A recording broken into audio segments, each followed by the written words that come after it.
ce qu'est le chrétien du Nouveau Testament. Enfant de Dieu. Jean 1, 12. À ceux qui l'ont reçu, à ceux qui croient en son nom, elle a donné le pouvoir de devenir enfant de Dieu. Pour être enfant de Dieu, il faut recevoir le Christ nommé Seigneur, croire en lui. Alors il y a de nouvelles relations, qui ne seront jamais rompues.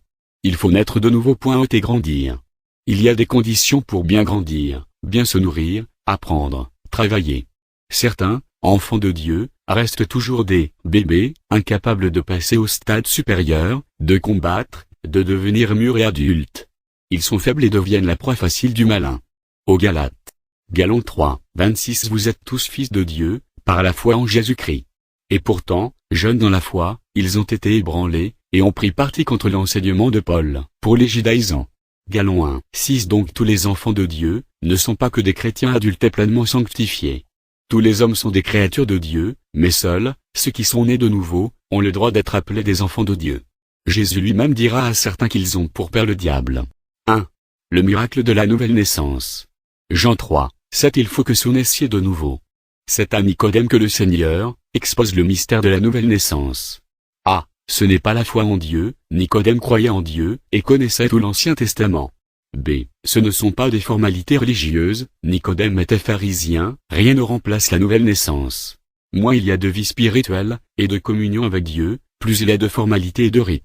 C. Ce n'est pas une bonne éducation, l'éducation et l'instruction chrétienne ne remplacent pas l'expérience de la régénération, de la nouvelle naissance.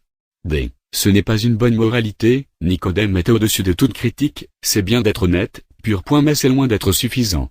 E. Ce n'est pas suffisant de reconnaître que Christ vient de Dieu, Nicodème la reconnaît, un docteur venu de Dieu. La nouvelle naissance est un miracle accompli par l'Esprit Saint dans l'âme du pécheur, qui reçoit la parole du Seigneur, et qui change toute la vie du pécheur.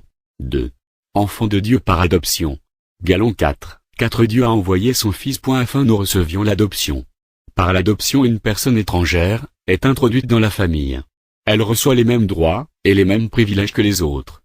Dans la famille grecque, par l'adoption, l'enfant de la famille, ayant atteint la majorité, recevait devant tous les adultes de la maison, les droits et privilèges d'être un fils de la maison. Romains 8, 23. Nous attendons l'adoption, la rédemption de notre corps. Notre position est spirituelle, elle deviendra totale, lors du retour du Seigneur. Romains 8, 18-19. La révélation, des fils de Dieu, ou une autre version, les fils de Dieu entrant, dans leur bien. La création tout entière, attend la réalisation de cette adoption pleine, et entière qui se fera à notre arrivée dans le ciel.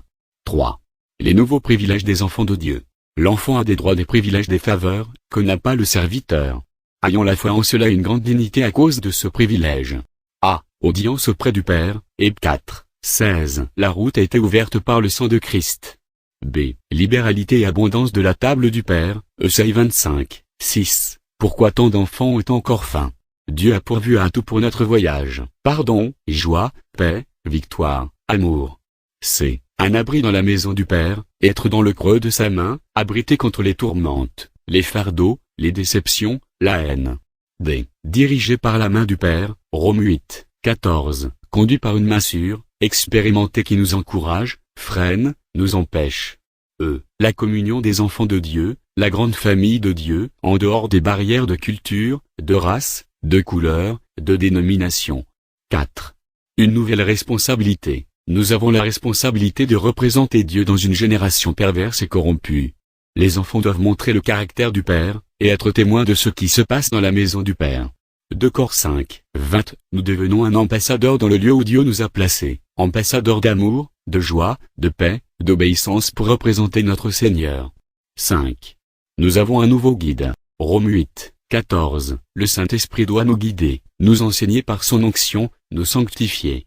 A. Pour mieux comprendre les choses spirituelles, 1 Cor 2, 12-13. Pour mieux réaliser l'Écriture, il faut l'Esprit Saint.